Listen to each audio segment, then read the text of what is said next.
November the 14th, 2023. Let us gather together and experience the goodness of God. I'm Pastor Trey Comstock.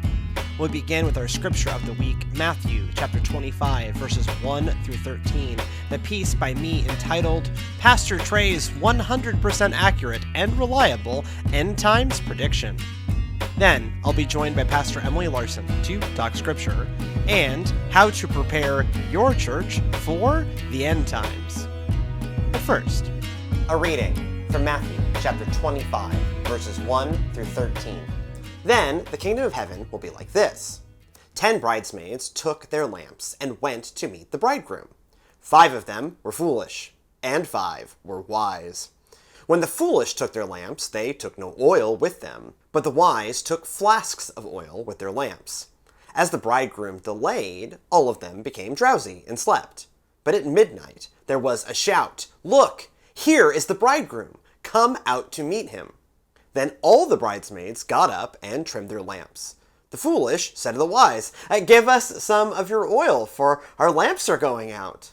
But the wise replied, "No, there will not be enough for you and for us. You had better go to the dealers and buy some for yourselves." And while they went to buy it, the bridegroom came, and those who were ready went with him into the wedding banquet, and the door was shut.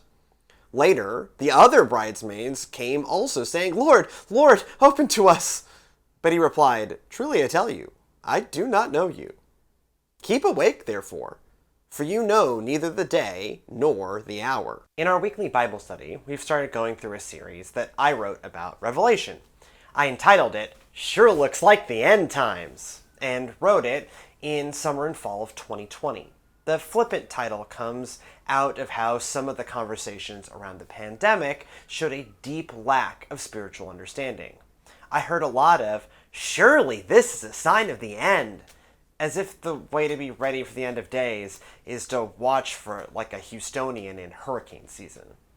Also, while a global pandemic constitutes a horrific tragedy, humans have suffered in this way before. Americans just hadn't suffered like that in a long while.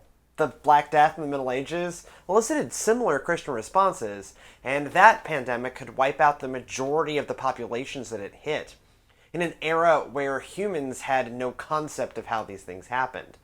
It killed between 75 million and 200 million people, or as much as 60% of the European population. I can understand why they might have thought, "Sure looks like the end times." In our own era, HIV and AIDS has claimed 40 million people globally in only around 40 years. Folks in the US have been saved from the brunt of that particular pandemic, but parts of Africa, there are whole generations simply missing. COVID hurt us all, badly, but it wasn't the worst that it has ever been, or even the worst that it's been lately.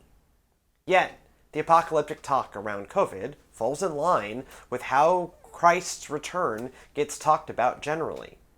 I can't tell you how many times in 10 years as a pastor that I've been pulled into a discussion of the news of the day with, "Sure looks like the end times, don't it?"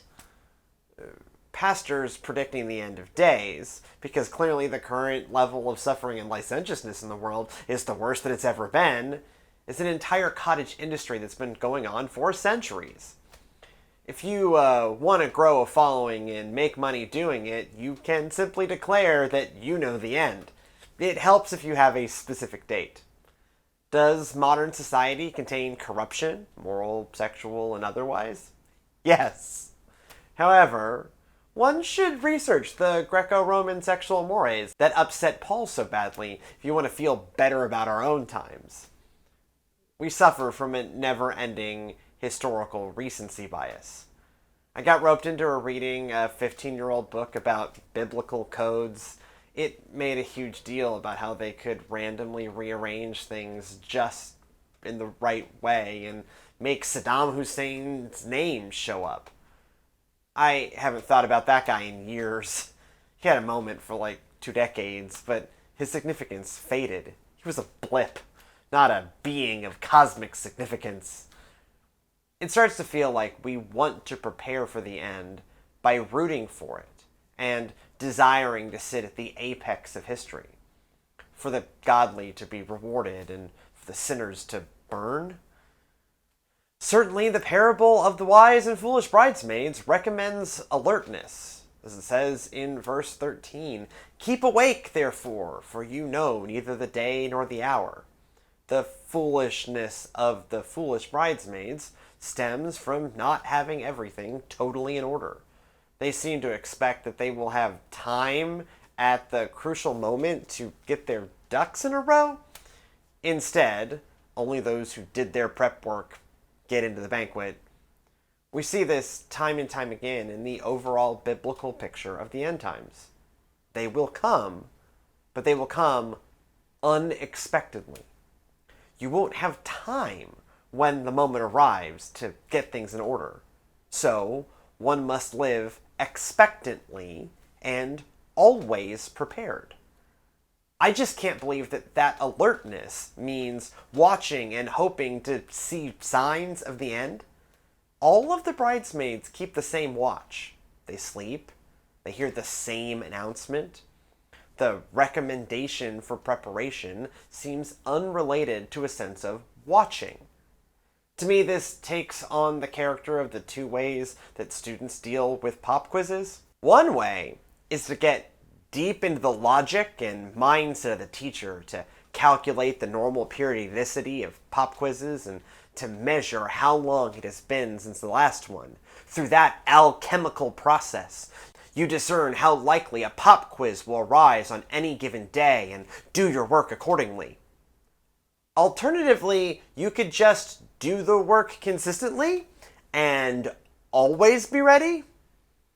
One set of bridesmaids failed to discern the pop quiz. The other set just did the work.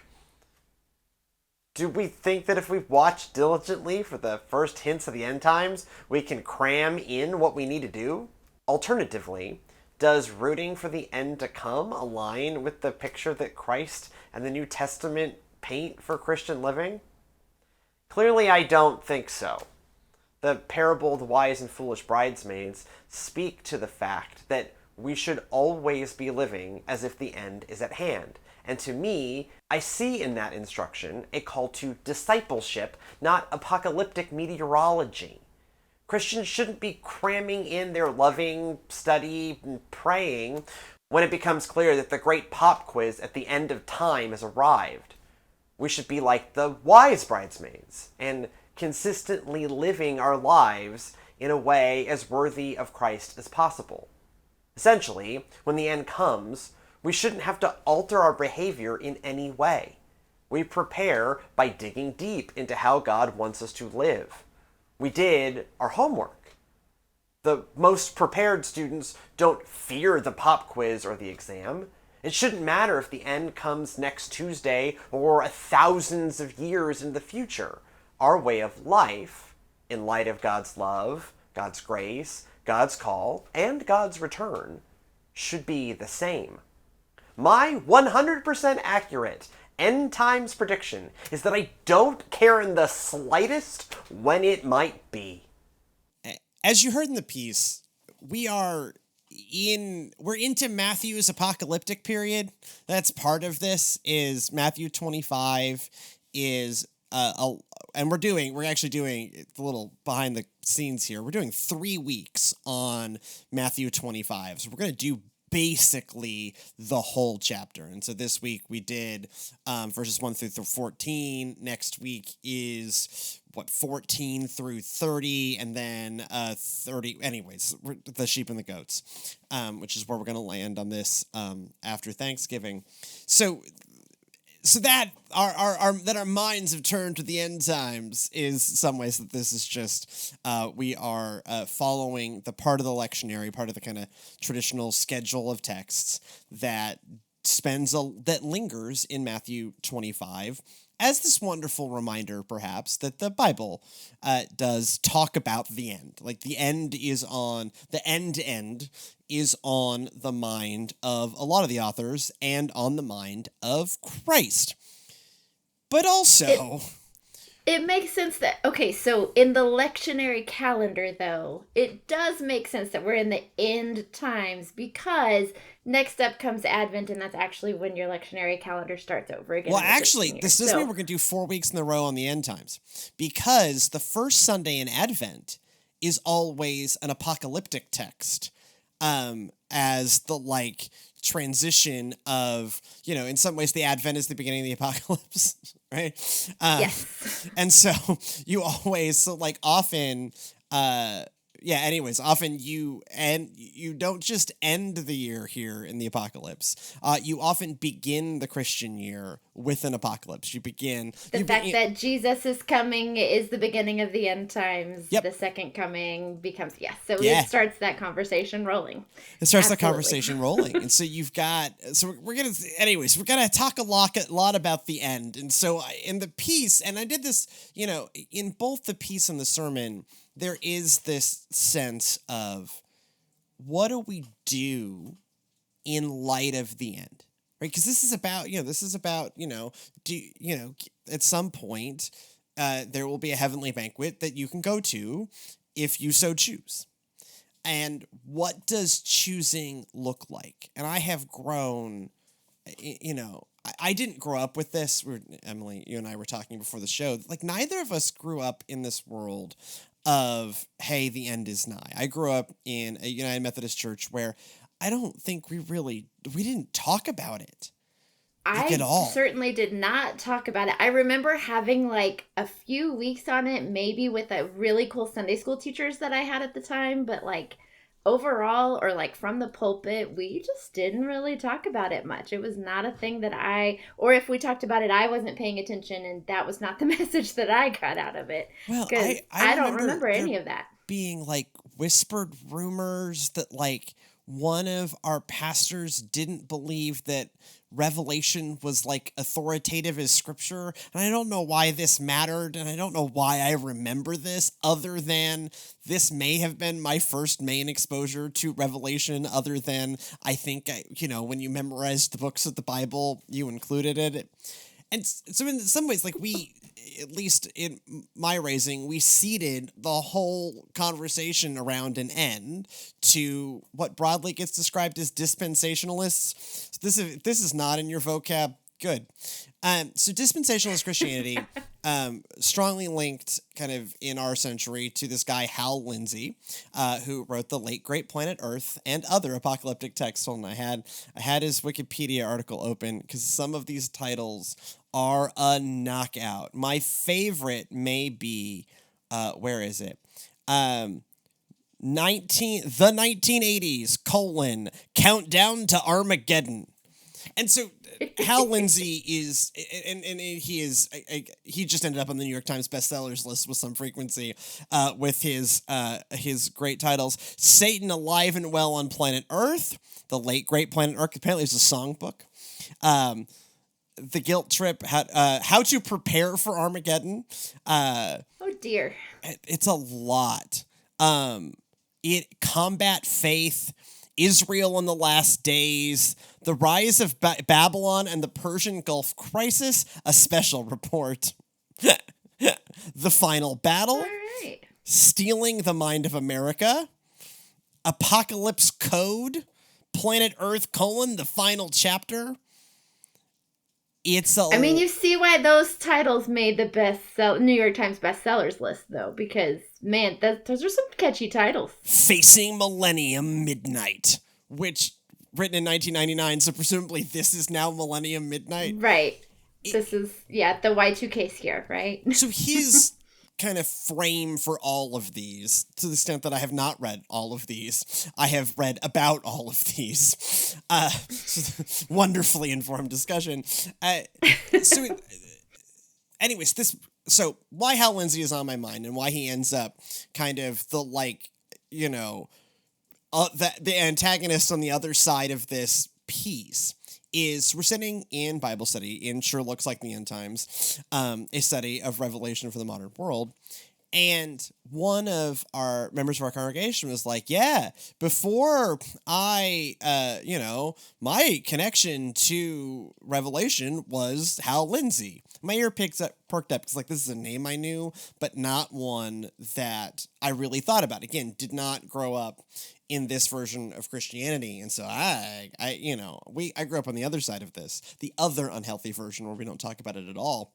And so he, Hal Lindsey, apparently pegs the beginning of the end times with the creation of the state of Israel in 1948. And then begins to do some like math and calculation that this must be the final generation. And then apparently he has to go through some like manipulation of what a generation means. Because first up it was, a generation is 40 years. Very biblical. And so that means you're done in 1988, right? Well, I don't know. But we're all still here, man. We're still here, my dude. So... Not 1988. And so then apparently he had to do some massaging the numbers and say, oh no. So when the last person that was alive in 1948, then it can be the end. As this gives you this, lovely 120 or so years, right? So someone born in Israel in 1948 could theoretically live to be 100 and 120. That seems to be like a real outer range. Although Peter Thiel thinks he's, one of these billionaires, thinks he's going to live to like 160, 170. So, you push the outer bounds of human life by injecting yourself with the blood of young people. A real thing that happens. That is a real thing that's the scary and part of the end times. Let's talk about that. The actual scary Let's thing. do an episode. I don't know how Those this aren't fits. Scary. I don't know how this fits in our theme of podcast at all. I would love to do an episode where we just talk about how bad Peter Thiel is. Probably not at all. but it's true. So, but he's not the only one that predicted. There's the 1980s. Well, and we've been writing science fiction long enough that there has been apocalyptic. Let's talk about 2001: A Space Odyssey. Right, or even like Back to the Future was set in 2015, right? Right. That Soylent Green was in 2022. We've got that was closer to accurate than we really want to admit, though. For life in 2022. That's probably true too. Boy, a lot of scary topics out there that are not just the end times. Well, and this was happening 100 years before Hal Lindsey, right? The Seventh-day Adventists grow out of, now, again, we've talked about this before, like they're there's kind of a modern evangelical denomination with their own specific set of beliefs and practices, but they started out as an apocalyptic movement in the mid to late 1800s that didn't pan out. They were all still here. Or when we were in our teens, the big craze was, because I was working at Family Christian Bookstore, was one of my very first jobs, and the books that I had to restock the most was the Left Behind series. Right? Well, and so I am convinced that exists because of the work of Hal Lindsey and others, right? This is not a particularly hot Some take. of the titles are very much the same as that is just books. Taking this kind of version of dispensationalist Christianity that looks at the modern news and then projects that forward into a fiction series. I dated someone who was very into the Left Behind series, and I thought it was just so outside of my world that I grew up not thinking about it at all. And so, and then there's this, kind of massive, very lucrative version of Christianity that not only says the end is nigh, but I know exactly when it is. Which that's where the real money is, in knowing exactly when it is. And didn't someone know exactly when it was in 2012? Yep. Also with the Mayan calendar. And it was good. And so and then, by the way, the Y2K stuff, you read software developers, the world was closer to ending with the Y2K stuff than they really kind of let on because of just the number of computer-controlled systems. But then they did the work, right? My father-in-law told me a story once that he had written the port control software for some port in the Middle East, and he had to push a patch for that software, right? Or that port would have stopped working. And there was all those kinds of things. But it turns out they did their work. And it was all fine, and the world once again didn't end.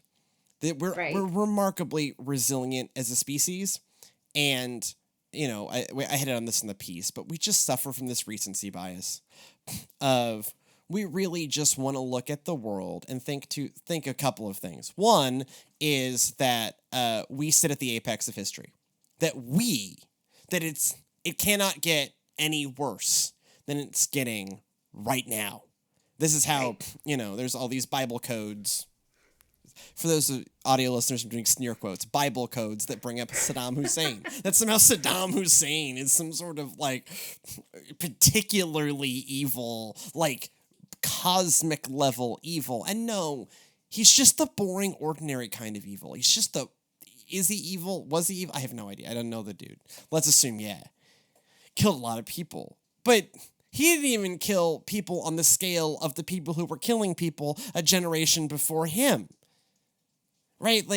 So why? Who cares? Who cares about Saddam Hussein? He is certainly no worse than the Emperor Nero. Right? Right. So we think we're at the apex of history, and we're bad students of history. And this is why in the piece, I ran the disease numbers. This is, I put my public health hat on for a second, and COVID killed in the millions. And COVID, depending on what stage of the pandemic you're talking about, has, a 2 to 10% death rate, which is bad. It killed a lot of people, right? It's really bad, really sad, really tragic. We all, I think, lost somebody, at least one somebody, and for some folks, a lot of somebodies. It did a lot of damage to us as humanity, to us as families, to us as nations, to us as churches. But it's nothing compared to the Black Death that had a real opportunity to wipe out the majority of humanity. Yes. Right? It killed, had this number in the piece, it killed as many as 60% of Europeans. And I forgot this one, forgot to include this one, 1/3 of the Middle East. For the kind of connected parts of the world, which at that time, because this is, China is not really connected in yet. Certainly the New World isn't connected in. And so for the two parts of the world that were really kind of socially, politically, economically connected to each other, that is the Middle East and Europe, it killed between 1/3 and 60% of all of the people in those places. Now, there were way fewer people then, but still, in terms of percentages, holy cow. And this isn't even the worst thing that's happened to humanity. If you draw the timescale back far enough, there was a volcano. I'm going to get all the numbers in this wrong of how long ago it was. But one of the reasons why genetic anthropologists think the human species is so genetically similar, we see all of our differences, but that's just because our brains are trained to see them. Genetically, we're 99.99% the same. Because we're actually less genetically diverse than your average troop of chimpanzees.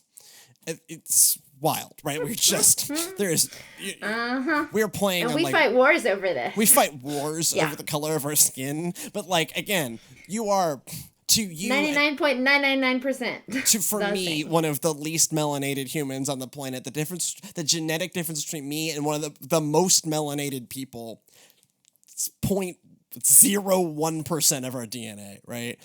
Also, you're 60% banana, so don't get too high on your horse. You are the majority of your genes in your blood, in your body, are shared also with bananas and all other living beings, because there's just carbon-based life forms. Life forms. It's just bad news for you. You think you're so superior. You're talking about 0.01. Anyways, why they think that is at some point there was a volcanic eruption way back in pre-history. There was a volcanic eruption bad enough that it formed a layer that blotted out the sun for long enough that it was believed to have wiped out the majority of the human population alive at that time. And so we are the leftovers from that. So all of this is to say, nothing we have experienced in our lifetime, as two people born in the 80s, nothing we have experienced in our lifetime looks anything like as bad of what has happened to, like, in terms of, like, apocalyptic feeling things. Right. There have certainly been bigger mass level extinction events in human history that did not happen in the last century. They did not happen in the last century. Even if we're that framing we can things look at. in terms of the last century, the things that have happened to us in our lifetime pale in comparison to everything pales in comparison to World War I and World War II, right? Right. You know, and you can, all of these things you can start to look at, I kind of get it. We have been lucky, blessed, spared.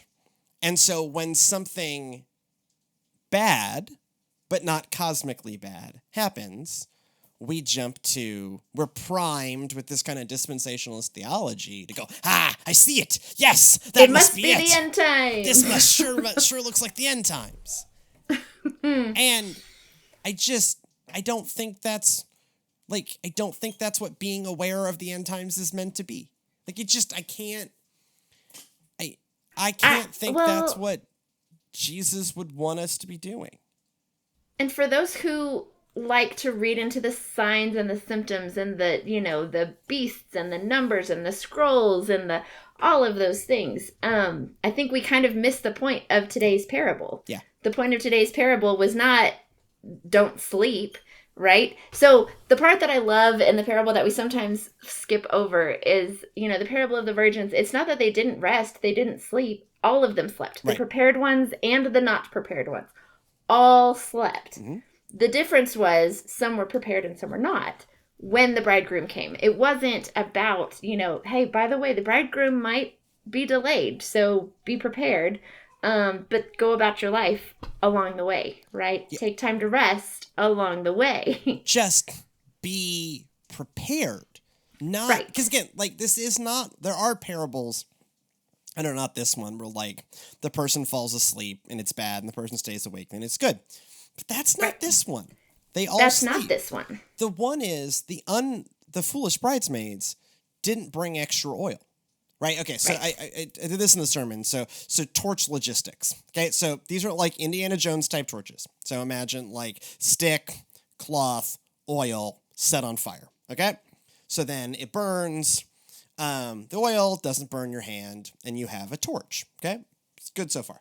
So if you don't have to relight your torch, you're good. No problem. You don't need more oil. So if everything goes according to plan and there's no hiccups, these foolish bridesmaids would have been totally fine. They would have said, okay, cool. My torch is lit. I'm ready. The problem is there was a delay. And so they went to sleep. They had not prepared for the delay. So they went to sleep, so it means you put your torch out, right? You're not going to sleep with your torch lit. You're going to set yourself on fire. So they put their torches out, and they had no capacity to relight their torch. Right. And so I see the wisdom in this parable, but I also see where this parable is taken to the extreme. So that term preparedness just makes me think of my prepper communities. Yeah, right. God bless my prepper communities. But there are some very extreme preppers out there. And they get a bad rap. There are also the less extreme preppers who are just, prepared for whatever natural disaster, emergency, job loss comes next. But it's interesting the way that community is viewed because of parables like this, because of people like we've been talking about who've been preparing for the end times, not just, whatever the next crisis or natural disaster is. So I used to watch the show Doomsday Preppers on Nat Geo. Yes. And love Doomsday Preppers. It's great. But you start to unpack the, underlying philosophy of that version of prepping. And it becomes everyone around me is dangerous. Everyone around me in a disaster will try to kill me. Therefore, I need to be prepared to stand on my own. And I find that really troubling and largely untrue. If you look at, and I don't mean just like me, optimistic theologian, man, you look at how humans tend to respond in disasters, our superpower is community, is collective problem solving. And you look at, certainly even the early days of the pandemic, right? We had people self-organizing to make sure people had toilet paper and check on the old people and right. And, I always remember there's a restaurant up in Tyler that I followed on Facebook that during the freeze, they were boiling water in their massive soup pots and making soup and just like, hey, there's no power and no nothing. But if you need like water or warm food, come get it, right? Then this is not new. I think about Houston right after Harvey. It was a lot of just strangers mucking out other strangers' households that when and the way people live through things like war and famine across history is by coming together. It is not by being self-sufficient and pulling yourself up by your bootstraps. It's by being community sufficient, by being community minded. Well, how did humanity conquer the world? It was because we worked together. Right?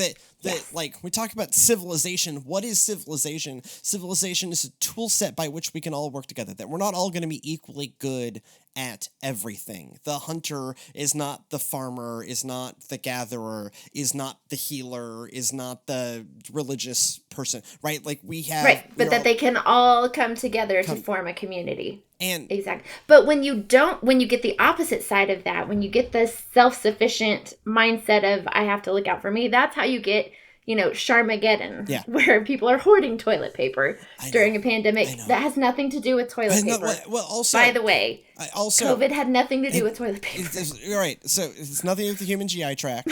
And they broke a near perfect supply chain. Because the toilet paper people know exactly how much toilet paper you're going to need based on seasonal variations. And this was not a bug that hit your GI tract. And so they broke a perfect system. The system wasn't broken and we broke it. As a people because people were afraid. Because that's what fear does. Yeah. Well, and that's where this is not telling you to be afraid of the end times. This is telling you instead to be ready for it at all times. And this is where we get to the question of ready.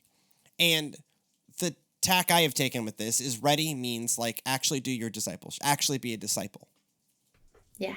Right? Be ready in that you are taking your faith seriously now and not thinking you're going to have time when it sure looks like the end times. You're not going to be able to cram in your believing. Right. I in the sermon, I ended up going even one step further of thinking about it as like, if you just put this off, does this mean you're just going to like keep sinning knowing you're going to get forgiven? Right. Which then looks like abusing God's love, not being in a loving relationship. That it doesn't really look like true repentance either. If you're, that like, sorry, didn't mean to, God. Yes, you did. You did it again. If you, God's forgiveness is there, and I don't want to take that away. Far from it, right? I want us to lean into the fact that we have this amazing, loving, forgiving God. It's just astounding. That's great, but we start to use that forgiveness. We start to like live our lives like we know we're going to get forgiven. So it's fine. It's fine. This is how I treated professors in college, right? I know I'm going to get an extension. It's fine. So actually, like, I'm just taking advantage of my professor's kindness because I was fundamentally overloaded and unwilling to do anything about it. And so I just kept taking advantage of my professor's kindness. But actually, that's how we treat, if we are not living like a wise bridesmaid, a foolish bridesmaid is just taking advantage of God's love and hoping the music doesn't stop. And at some point, hoping that the bridegroom's going to be on time or whatever the case may be. Or that this is going to work out exactly right. That for God's forgiveness doesn't exist for the edge cases, for the things where you just blew it, you just screw up, you just, I tried to just messed it up. That's what it exists for. We use it as, yeah, it's gonna be fine. It's gonna be fine. I'm gonna get away with whatever because the And music's then just I'll gonna, just repent on my deathbed, I'll and just it's repent on my fine. deathbed. I'm gonna see that this 4 things have happened, and so here come the horsemen, and now I'm gonna get square. No, that is, do not treat your faith the way I treated college. Now I got lucky. It only bit me in the butt 4 or 5 times across 10 years. 10 years and 4 degrees, and only bit me about a handful of times. Weirdly, it's in the things that I tend to do for a living. So it bit me in directing, in theater. Directing is a thing I do essentially every day. So I got a bad grade in that because I fundamentally, the fact that I was, treating papers like credit cards, treating extensions like credit cards was bad. It bit me in theology of Dietrich Bonhoeffer. That's your main man. That's your main man. You are a Bonhoeffer scholar. I still can't believe you didn't get a good grade in that class. I got a D in the theology of Dietrich Bonhoeffer. And not because I didn't internalize the material effectively, but Clearly. because a series of mildly unfortunate events, some of which were definitely in my control, I turned that final paper in 2 weeks late, and so I was allowed to pass. I'm convinced because there's too much paperwork to actually fail me, but I got a D and thus did not get credit for it towards my degree. I took pastoral. The class I took instead was also good for me. I took pastoral ethics. I was directing theology of Dietrich Bonhoeffer, Judaism in the Greco-Roman world. That one I turned the paper in 6 months late. And almost didn't. I got a email that was like from William and Mary that was like, "Hey, if you have an incomplete, you can't graduate, you idiot." And so then I had to crash finish that. The same thing then happened to me in public health with one of the core. What we called it strategy. We called it tragedies. It was called strategies. It was the core class of my degree, which is how to develop public health strategies. Again, definitely internalize the material. But now, why that paper didn't get turned in on time the first time was I got really depressed. And in February of 2013, I just stopped turning in all papers. And so that part, I will give myself some grace. Mm-hmm. That is what extensions exist for when your mental health just tanks. And it was a rough period in my life, and I eventually worked my way out of it. But I didn't turn that paper in for 2 more years. Oh, dear. That paper was due in February of 2013. I turned it in May of 2015 when I got a note from the registrar that was like, "Okay, dude, look, you think you're graduating. Yes, I do think I'm graduating. You need this class to graduate. And technically, you should not be able to complete it at this point because there's no contingency for a paper that is 2 years late." Holy cow. The professor had retired by that point. So it wasn't even clear who was going to grade this thing and who was going to give me a grade. And so I finished the paper, and they're like, "Look, because we didn't warn you about it, which is on us," which is, by the way, more grace than you deserve, you chud. We're going to let you finish this paper, and then you send it to Professor Foster and see if it works out. And he never got back to me, and then I guess somebody graded it because I got to graduate. So don't treat God's grace like that. Right. That's not how it was intended to be used. That's not how the Emory and William and Mary University systems were intended to work either. I got lucky. I never graduated from anything with below 3.5 because generally I found professors who cared more about the quality of work than whether it was on time or not. And I did work really hard, but I was taking advantage of their good graces. And I think that's the real sin of the foolish bridesmaids is that oh yeah, no, it's going to be fine. I don't actually need to deal with this now. I can deal with this in time. Because everything's going to happen according to plan, exactly as planned. The bridegroom will be on time. It's no big deal. It's no big deal. It's fine. It's fine. But it And wasn't. actually that, to pull a Bonhoeffer thing, this class I got a D in. A D. One of the lowest grades of my entire life. Oh, also fundamentals of design is another one, right? Like designing, directing, Dietrich Bonhoeffer, and Judaism in the Greco-Roman world stuff. All stuff I use every day. And that you actually care about. You care about all of those topics. Yes. I care deeply about all of those things. You should hear what Emily has had to tolerate when someone uses bad fonts. Yes. It's these are all things I deeply care about. And then strategies like planning and crafting programs, planning interventions, which is essentially what I do for church world, right? All of these things, again, core aspects of my degree programs and core aspects of like my life today. All of those, I got way lower grades than the quality of my work would indicate, because my ability to take advantage of professors and how nice they can be sometimes fundamentally failed. Also, that one paper was 2 years late. Like, just that's pretty intense. Not gonna lie, that's pretty bad. it was bad. And this is where like the Bonhoeffer piece comes in of like, this is cheap grace. This is part of what Bonhoeffer talks about when he talks about cheap grace. That we have a costly grace, not a cheap grace. Right.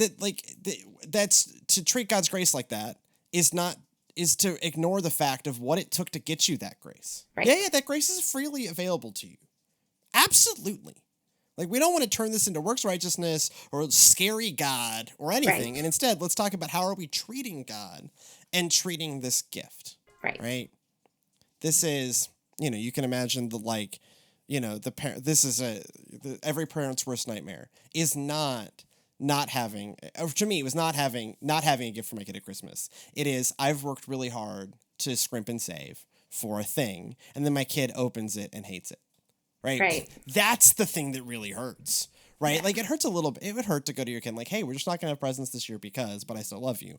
That's, to me, is different even than, and this has never happened to me and I pray it never does. But that's how we treat God's grace is, here's this free gift that I've given you. And it cost me everything. Right. And you're going to treat it flippantly. Right. And speaking of that, on the other side of this break, we're going to talk about, we should be aware of the end times. We should be aware of them. We should be living as if there's an end. That for us should be, as individual Christians, should be a call to discipleship. Easy for me to say. What do we do as a church? How do we be an end times church without being an end times church? In our segment, How to Restart a Church. We'll be right back.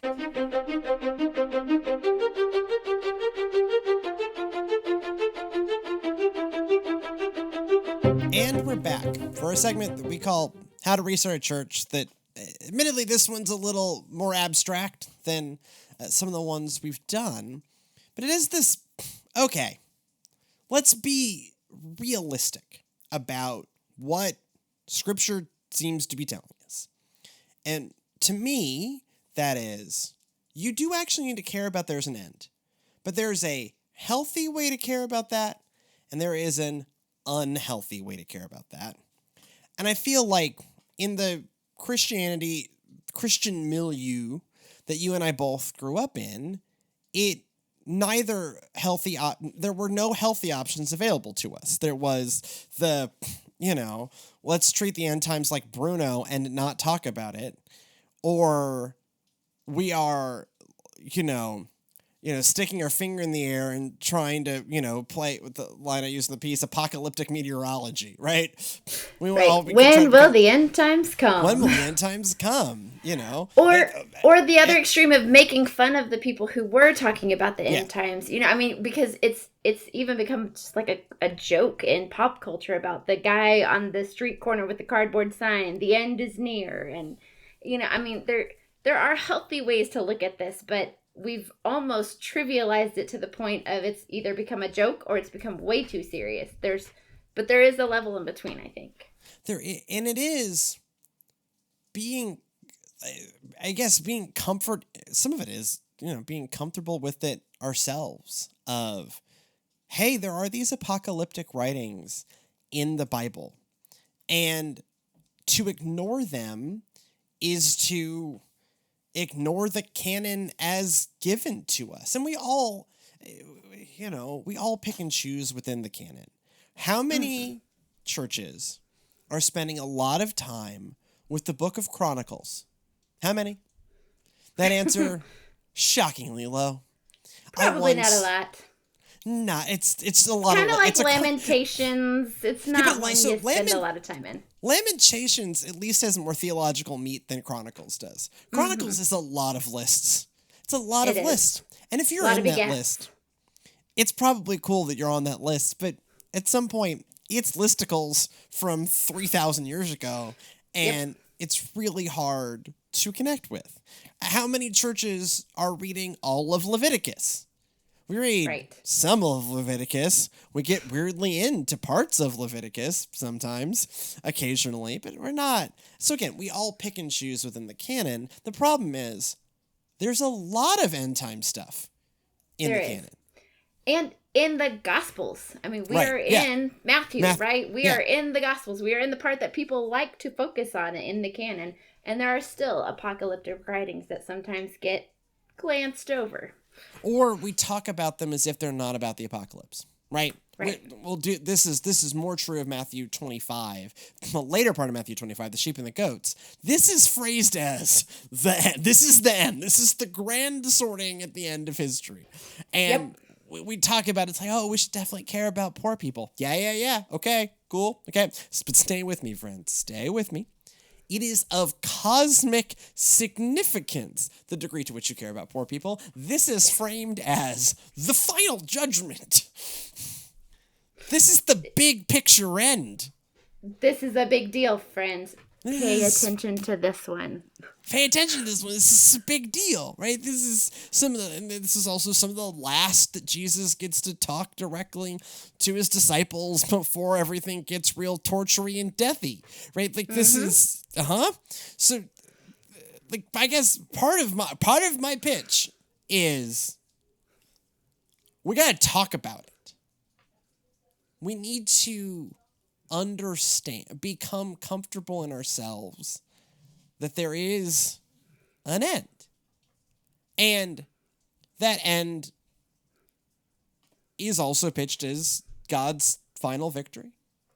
That the cross and resurrection isn't the end, but the next stage of a beginning. Or the beginning of the end, or the end of the beginning. I don't know. Is the church quote? This is not. If it's not the beginning of the end, it's at least the end of the beginning, right? Like it is somewhere, but it is not. That is also not the climax of history, right? It is the beginning of a rising action, perhaps, but it is, or an inciting event. But this is building to something where God wins in the end, and where evil is vanquished. But how do we talk about it? Or how do we live in the meantime? Right. How do we live in the meantime? Talking about it? Without, I think, burying our heads and just acting like Revelation doesn't exist, which is what I grew up with. It's what I grew up with, yeah. You know, we did a song based on Revelation in some worship team in college. I also didn't know about dispensation charts until college. It was all very eye-opening. Because as far as I was concerned, I guess I definitely knew about the Left Behind series, and I definitely knew that seemed very strange. But I had no idea because no one had talked me through either the theology behind what they were doing or another end of a healthier way to approach it. It was just, again, the end times were like Bruno. We do not talk about Bruno. We don't talk about Bruno. Right? It's just... So, this is where I don't know. To me, part of it is using it as motivation. I think that is certainly in line with the scripture, is be motivated to do what we need to do, because we do not know how long this offer is for, but this offer is for X amount of time where you do not know where X is. Right. Unlimited grace, limited time Limited time. offer. Limited Yes. time offer. Mhm. And I think you start to see this play out in like what we've talked about here a lot is the failure of the mainline church. The Right. failure of we're United Methodist, you're United Methodist, you're Presbys, you're Lutheran. Like you look at even when we talked about the non-verts book, right? That it was that why people left the mainline church was, they were like really nice, and we did some like charity work, and Christmas Eve was really nice. They were really nice to me, and I'll get back to it. Yeah. Maybe. We never made them care. We never made them care. We never made them care. And part of what I think the end times is, a concept of an end, is meant to be that kind of motivating of, hey, there is urgency because there is a deadline of unknown duration. Right. You could be before we are finished recording this podcast. Right. Could be in hundreds of years. Could but be in we thousands do not of know. years. Who knows? Mm-hmm. Who knows what soon is in God's time, right? The estimates for the life of the universe is it's been around for 13.2 billion years, but that was a week in Genesis, so I don't know, man. Right. God's math is not our math, right? Couple of loaves and fishes, 5,000 people, cool, right? Like cool. God's right? math, our math, concepts of time, not the same. It's soon, but like, what is soon, man? What is soon? What is a day? What is a day? Right. Yeah, exactly. So, but there is that, and this is one of those like classic human organizational things, right? You want something to get done, give it a deadline. Even if that deadline is entirely arbitrary, give it a deadline. Completely made up. Yep. Right. I use a Todoist, which is the to-do software that I use to manage my whole life. And like, there are to-do lists. There are lists in there with no deadlines. And guess what? None of those things have gotten done. Right? That a deadline, the concept of a deadline, God knows this, very helpful for human psychology because it is motivating. Oh, there is urgency to this because I need to get this done. So if the mainline tradition we grew up in lacks urgency, I would argue that part of that is because we don't live like there's an end. We live like this is all, that already what we're doing is the forever thing and just settle in. And because we don't know when the deadline is, because we don't know when the bridegroom is coming, because we don't know when the end times are. Exactly.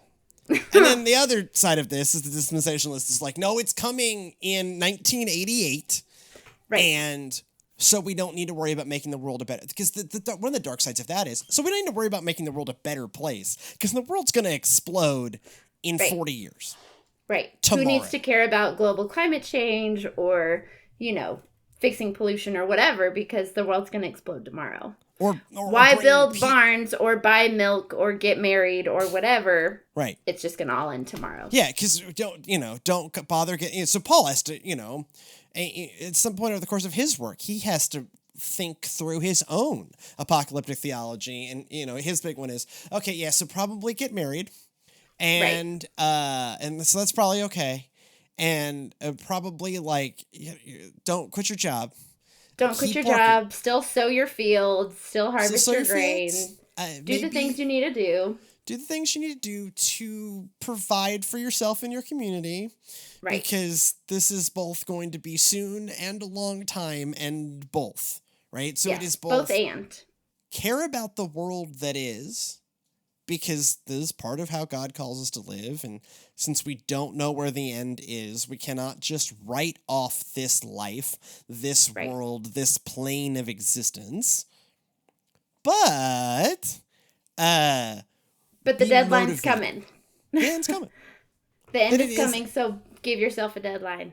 So act like you think this is a matter of urgency. that the Right. salvation and transformation of the world, that the reaching the lost, that of making sure the love of God, penetrates every corner of the world, et cetera, et cetera, et cetera. This grand, church global missionary project matters. That there is urgency, and some of the urgency just comes from, hey, the world's full of problems, and some of those problems could be solved if the church were better. But also there is this, the wise bridesmaids are going about living the way they should because they're motivated. They're motivated. Right? They're prepared. When the church has, it's so interesting that, right, when the church is most active and energetic can often be when we think, the end is soonest, right? Paul in his early career is just like, I don't know, we gotta go, friends. Like, it's just okay. It's coming on Tuesday. Tell everybody because it's coming now. But we Right. lost that sense of urgency over the last 2 millennia because we've been waiting around for a little while. And then we reclaim the urgency in wildly painful ways. In where it strange become- ways. Yeah. Well, Then where it becomes turn or burn or else. or even more troubling, one of the strains that exists within that theological way of thinking is, isn't it going to be great that the sinners are going to burn? Yeah. And we're not going to. Right. I mean, That's some troubling I theology. cannot remember which one of that particular strain of theologian was really excited that he was going to be on a cloud watching as the world dissolved and all of these people die. And There's a book of the Bible about that where Jonah at the end was very much sitting on his mountaintop waiting for the world to burn. And by the way, Nineveh didn't. So maybe God, you learn from that one. Because God meant for Nineveh to be motivated to change. Correct. God didn't actually want to torch Nineveh. God doesn't actually want to torch. My read on the Bible is God doesn't actually want to torch anybody. Right. God's in the business of redemption, so maybe we should be too as Christ followers. Maybe we should be motivated in that work to get that redemption work going. Right, and to be a part of it rather than cheering its end because we're going to win and those losers down there are going to lose and we're going to get to watch them get torched and left behind because we're going to go to the good place and they're going to go to the bad place, and isn't that great? No, the hope is there are no unwise bridesmaids. Right, or goats and you're the sheep, right? Like the hope is that you are that there are no on the other side at the end of times, right? And we work with God to be a part of that process. Right, to build God's kingdom here on earth now. Not just in the someday yonder. When the roll is called up yonder, When the roll is called up yonder, I'll be there, but you won't be. So it is that balance of love and grace on one hand and motivation on another. That in our understanding and approach to the fact that there is an end, it is not that we can write off this plane of existence, write off, why do we need to worry about whatever? Because it's just going to go away in 1988. I mean, that didn't work out. But it's going to go away in 1858. It's still going, friends. Right. But, how do we strike those balances where you end up with a church that is motivated and caring? Because that's the sweet spot of that. We understand that that we live in a temporary phase. How temporary? Nobody knows. Don't start to predict it, Trey, because then you'll be wrong. Right. That's how that works. My favorite response to, hey, when do you think the end is coming? Is I don't know, but if you give a specific date, here's what I'm going to know. Not then. Not then, because the day and the hour are unknown. That's the thing we know, is that it is unknown. So once you predict it, That ain't it, friends. It's remarkably unbiblical to predict an end. Right. Because you don't know. But we keep that because we feel it, right? That lack of motivation of the world came to us for a long time. And so we just got really good at creating things that the world was just going to come to. And then it stopped. Yep. They stopped coming. And we have, we look around and, hey, we keep doing this thing. This worked for you, right? And it didn't. And, we talk about this. This is the underlying theme of the show, right? Like, in our history, we have all these things about. And I think in terms of thinking about it like a healthy end times theology, part of it is this deadline piece. Get motivated. Get motivated And go do it. Go and do right? the thing. Because the people with the wildly unhealthy version, the just violent and anyways, that theology also bothers me deeply. There's God bless, they're motivated, right? They are, because they have internalized maybe too much that the end is nigh. Because the end is too nigh. or too nigh, or that or too vision intense. you have of the end is terrifying. But it's motivation. Yes. And the whole church needs motivation. Healthily. And that's as good a place as any to bring this in for a landing. Content note to help everyone prepare for 2 shows from now. So for the show that will come out on the 28th of November, we are going to be watching season 1 of The Righteous Gemstones, the HBO comedy. And so if you want to prepare, now I'm warning you, this is like a rated R comedy. It is incredibly vulgar, incredibly sweary, and weirdly violent, particularly in later seasons. It is an HBO comedy that is So how excited are you to watch that? It's great. It is an amazing send-up of modern Christianity. It's kind of this family that runs a mega church. They're called the Gemstones. And it stars John Goodman, who's I choose to think of as Danny McBride. It is a Danny McBride comedy about a mega church. And I think is really informative to look at this thing that is the world looking at us and going, here's what we see. And so we're going to watch it. We're going to talk about season 1 of The Righteous Gemstones. We're going to do that in 2 weeks. And so that gives you time. It's on Max. I have no... Formerly known as HBO Max. The artist formerly known as. The artist formerly known as HBO Max, because the internet is bad, actually.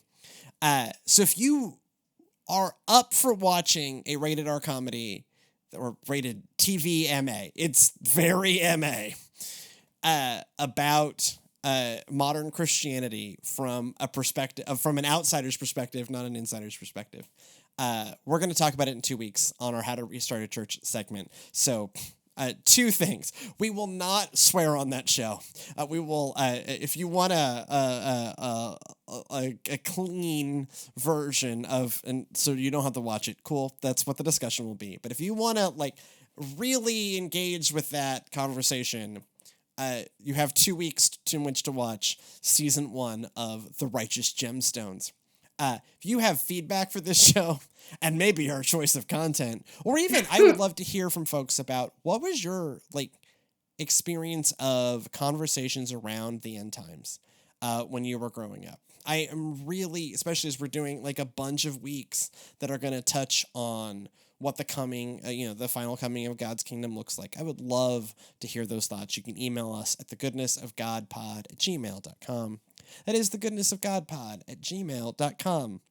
This show and everything else we do here in the Media Lab, it happens at Servants of Christ, United Methodist Parish, deep in the heart of Southeast Houston, although right now neither of us are in clever observers at home. I'm in my home studio, and Emily is obviously in her home studio. But regardless, it is produced out of Servants of Christ, United Methodist Parish, and made possible by an Innovators Grant by the Texas Annual Conference of the United Methodist Church. If you want to find out more about what we do here or follow us, it is at Servants Now on everything that we care about.